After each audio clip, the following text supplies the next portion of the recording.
स्नेहलता श्रीवास्तव एक्सएसजी लोकसभा के YouTube channel पे आपका पुनः स्वागत है। इस वीडियो में मैं अपने पहले वीडियो जो कॉन्स्टिट्यूशन के महत्वपूर्ण तथ्यों के बारे में बताया था, उससे संबंधित आगे कॉन्स्टिट्यूशन के बारे में और भी कुछ इम्पोर्टेंट बातें हैं जो इस वीडियो में आपके सामने रखना चाहूँगी।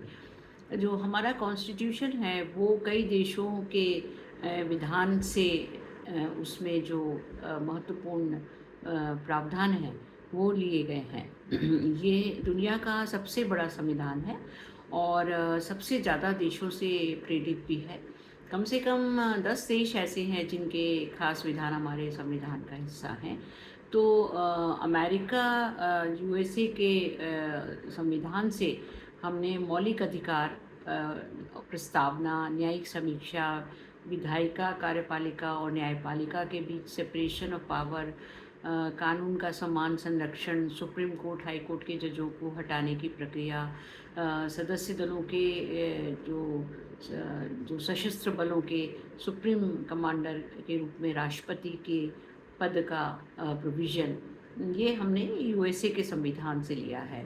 जो ब्रिटेन और यूके का संविधान है, चूँकि हमारा संविधान उस समय हम ब्रिटेन से, यूके से हम स्वतंत्र हुए थे, तो इसलिए हमारे उसमें इस यूके के संविधान की छाप है। संसद में बहुमत वालों की सरकार होगी, संसदीय शासन प्रणाली, सरकार जो है वो संसद का ही हिस्सा होगी, राज्यसभा और लोकसभा, एक नागरिकता, कैबिनेट सिस्टम, कानून का शासन, रिट, स्पीकर और उसकी भूमिका, ये हमने यूके के संविधान से लिया है। कनाडा से हमने राज्यों से ज़्यादा मजबूत केंद्र को बनाने का प्रावधान लिया है।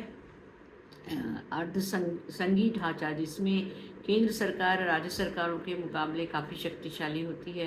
केंद्र और राज्य के बीच में शक्तियों का बंटवारा है। इस बंटवारे के बाद बची हुई शक्तियाँ केंद्र के पास होती हैं। राज्यपालों की नियुक्ति केंद्र के पास है, जो कि केंद्र को ज़्यादा सशक्त बनाती है। आयरलैंड के संविधान से हमने नीति निर्देशक तत्व, डायरेक्टिव प्रिंसिपल्स लिए हैं और राज्यसभा सदस्यों का नामांकन वहाँ से लिया है। राष्ट्रपति चुनने का तरीका हमने वहाँ से लिया है। फ्रांस से हमने स्वतंत्रता, समानता और भाईचारे का विचार लिया है। ऑस्ट्रेलिया से राज्यों के बीच जो समवर्ती सूची है, कंकरेंट लिस्ट है, उसको हमने लिया है, जिसमें केंद्र और राज्य दोनों ही कानून बना सकते हैं। यूएसएसआर से हमने सामाजिक, आर्थिक और राजनीतिक न्याय का विचार अपनी प्रस्तावना में लिया है। साउथ अफ्रीका में हमने संविधान संशोधन की प्रक्रिया को लिया है। जर्मनी से हमने केंद्र सरकार को जो इमरजेंसी पावर्स मिली हुई हैं, आपातकाल के दौरान मूल अधिकारों का सस्पेंशन, ये हमने जर्मनी से लिया है। जापान से हमने कानून के द्वारा क्या प्रक्रिया स्थापित हो, संसद सर्वोच्च है, न्यायपालिका किसी कानून के उचित होने या न होने की जांच करती है।